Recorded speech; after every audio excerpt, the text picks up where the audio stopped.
자전거 피팅 전문가 박광재입니다. 자전거 피팅 전문가의 조건은 어떤 게 있을까요? 그냥 피팅 장비 사서 피팅합니다 하면 됩니까? 아니겠죠.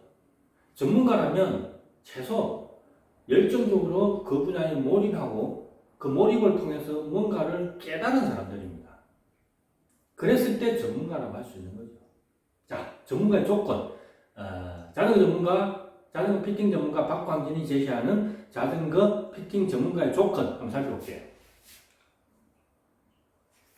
자, 그 전에 우리가 축구를 한번 예를 들어볼게요. 축구 골키퍼. 자, 제가 축구 골키퍼입니다. 골키퍼가 가만히 서 있다. 상대 선수가 공을 찼는데 가만히 서 있다면 과연 주위에서 그렇게 해서 만약 옆으로 골이 들어갔다면 과연 그 골키퍼는 그 관중들의 어떤 야유를 참을 수 있을까요? 쉽지 않을 겁니다. 아무런 행동도 하지 않았다는 그런 어떤 비난을 받을 겁니다. 반대로 골키퍼가 오른쪽이든 왼쪽이든 아무 쪽이나 뛰었다. 그래서 골이 들어갔다. 그랬을 때 관중들의 어떤 반응은 어떨까요? 골키퍼 입장에서는 오른쪽이든 왼쪽이든 어느 쪽으로 뛰어야지 그 야유를 줄일 수 있다는 어떤 심리가 작용합니다. 다르게 말하면 오히려 안 뛰고 가만히 있는 게 골을 더 잘 막을 확률이 높은데도 불구하고 관중들의 어떤 야유를 듣기 싫은 심리가 작용해서 오른쪽이나 왼쪽으로 뛸 수도 있다. 자전거 피팅에서도 만약에 그런 심리가 작용한다면 진정 고객들 아니면 라이더들에게 혜택이 덜 갈 수도 있다는 거죠.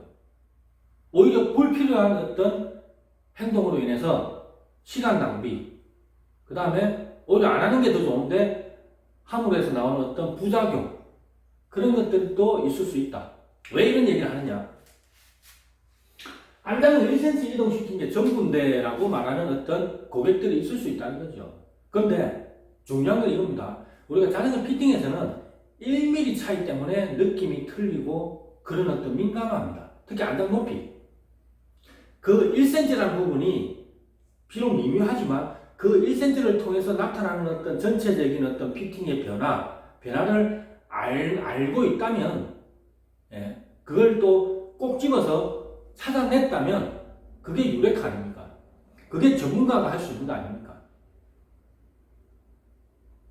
안장을 올리고 내리고 핸들을 또 올리고 내리고 뭐 많이 바꿨다 해서 그게 제대로 된 피팅이 아니라는 겁니다. 핵심을 잘 파악해서 그걸 탁 꼬집을 수 있는 그런 전문성이 있어야지 그게 자전거 피팅 전문가가 할 수 있는 어떤 촌철살인이라고 합니까? 그런 거죠. 그래서 안장을 1cm 뒤로 이동시킬 때에서 이거 하고 제가 피팅 비용을 지불해야 됩니까? 라는 어떤 그런 말들은 이제 앞으로 안 들렸으면 좋겠습니다. 어떤 고객분이 저한테 이런 말을 하더라고요. 다른 어떤 피팅샵은 리뷰도 많이 달고 유튜브 같은데 댓글도 많이 달고 하던데 PTJ 자전거 피팅 용서는 그런 게 좀 없더라고요 라고 하면서 약간은 못 믿은 투로 말씀을 하시더라고요. 그래서 제가 캡처한 걸 좀 올려드릴게요.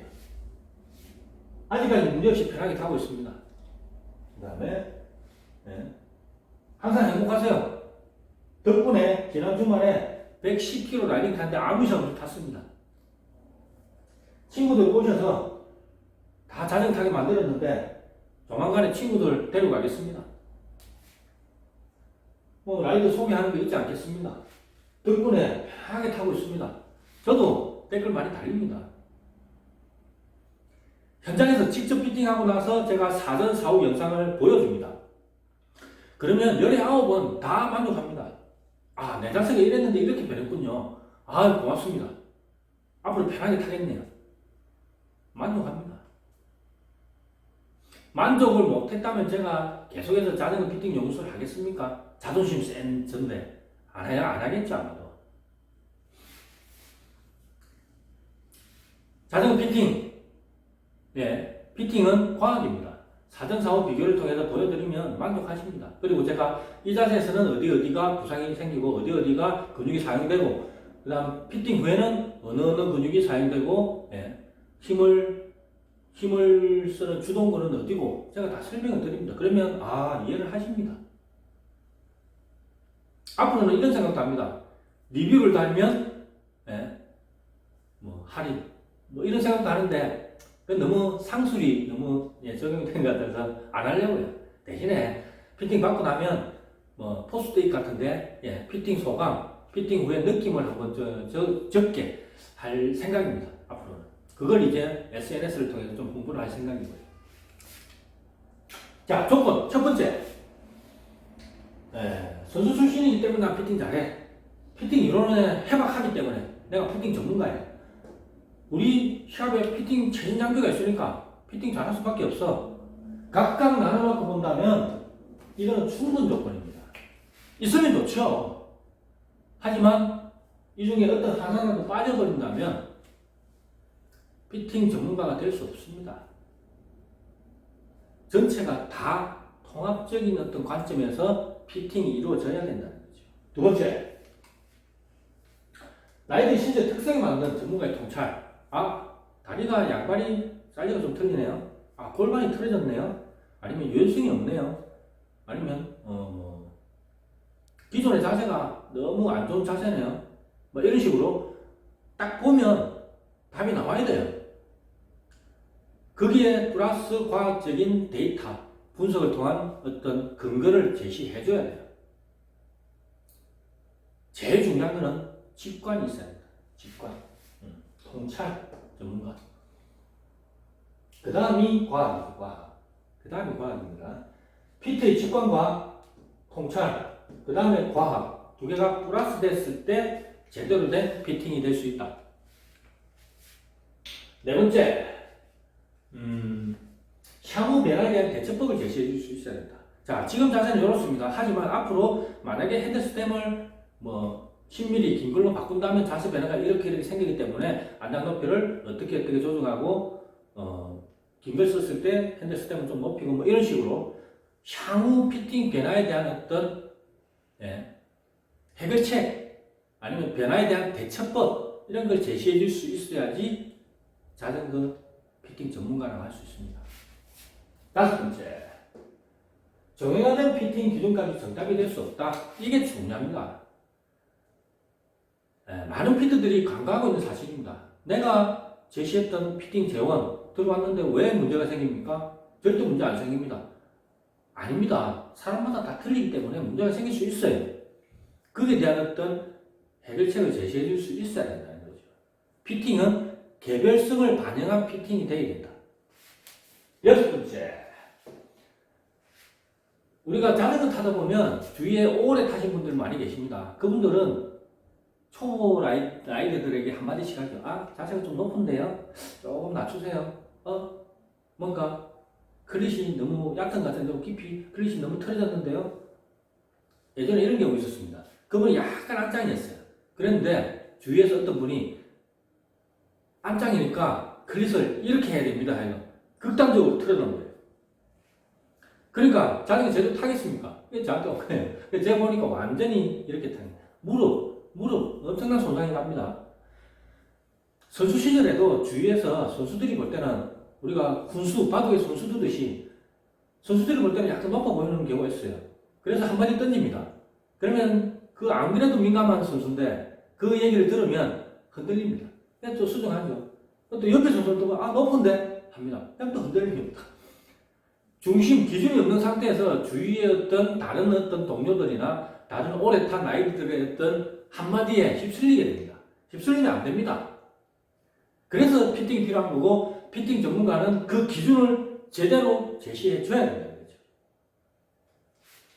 흔들리면 안 됩니다. 무시해야 돼. 그런 걸 무시할 정도가 돼야 되고 현재 내 자세에 대한 명확한 어떤 원인, 부상이 발생했으면 왜 내가 부상이 발생하는지 그에 대한 명확한 원인이 파악을 할 수 있어야 된다. 가장 간단한 예로 안장이 높으면 장대 인대염이 생기고 안장이 낮으면 무릎 앞쪽이 아프고 당연한 거 아닙니까? 몸통 각이 허리가 서가 있다. 그러면 안장통이 생기고 전체 몸이 앞으로 가 있다. 그러면 무릎으로 자전거 타니까 무릎이 아프고 당연합니다. 발이 벌어져 팔자다. 그러면 무릎 안쪽에 통증이 생기고 안장으로 플릿이 되어 있다. 그럼 무릎 바깥쪽에 통증이 생기고 뭐 이런 기본적인 걸 알고 있어야 된다는 거죠. 그걸 피트는 고객분들, 라이더들에게 제시해 줄 수 있을 때 전문가라 할 수 있는 겁니다.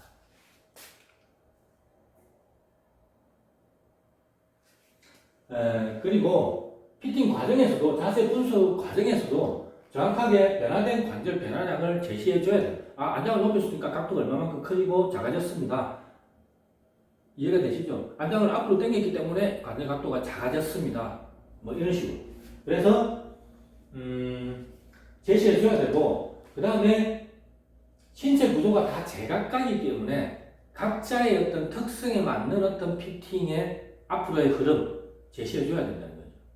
그리고 스스로 내 신체 구조는 이렇기 때문에 나는 이런 피팅이 맞아 라고 확신을 가질 수 있도록 그 이유에 대해서 설명을 해줄 수 있어야 된다. 이 영상은 예전에 제가 단체 피팅을 진행했을 때 영상입니다. 단체 피팅. 이 자전거는 자전거인데 전동 자전거는 전동 자전거 신기했습니다. 근데 자전거가 단점이 있어요. 뭐냐? 핸들 시스템이 너무 짧아요. 거의 얼마 핸들 시스템을 하고 있더라고요. 아쉬운 부분이었어요. 어차피 전동을 타고 산에 갈 건 아닌데. 이때 제가 하루에 14명을 거의 하루 종일 피팅했습니다. 특강도 하고. 그렇게 했던 어떤 사진입니다. 자, 8번째. 로라 위에서 우리가 피팅을 일반적으로 진행하는데, 로라 위에서 하는 피팅은 한계가 분명히 있습니다. 로라 위에서. 제가 선수 시절에 벨로드론, 피스타에서, 그러니까 경유 시합장에서 탈 때하고, 도로에서 탈 때하고, 실내에서 로라에서 탈 때 그 성차감의 어떤 느낌의 차이, 분명히 존재합니다. 분명히. 왜냐? 부하가 다르기 때문에. 그래서 그 부분을 알고 자전거를 타셔야 되고, 혹시나 집에서 타는데 멀게 느낀다고 해서 섣불리 자전거를 만지면 안 된다는 거죠. 실제 라이딩을 하면서 그 느낌도 확인을 해야 됩니다. 그걸 알고 앞으로 어떤 부품 사이즈 변화에 대한 어떤 기준도 제시해 줌으로 해서 내가 실제로 라이더가 주행을 하고 난 다음에, 아니면 집에서 롤러를 타고 난 다음에 통합적인 관점에서 내가 핸들이 좀 좁구나, 그러면 핸들바를 좀 길게 해야 되겠다라고 알게 해줄 수 있어야 된다. 다르게 말하면 라이더들도 어느 정도 피팅을 알게 해줄 수 있어야 된다. 그게 바로 자전거 피팅 전문가의 조건이라고 볼 수 있는 거죠. 단순히 피팅만 해주는 거에 그치는 게 아니라 라이더, 고객분들의 어떤 피팅 수준도 높여주고, 그 다음에 전체적인 관점에서 피팅에 대해서 얘기해 줄 수 있어야 되고, 어떤 질문이 왔을 때 즉각적으로 거기에 대해서 확실하게 그러면서 객관적인 어떤 대답을 해줄 수 있을 때 그걸 자전거 피팅 전문가라고 볼 수 있는 겁니다. 좀 뭐 횡설수설했습니까? 자전거 피팅 전문가 쉽지 않습니다.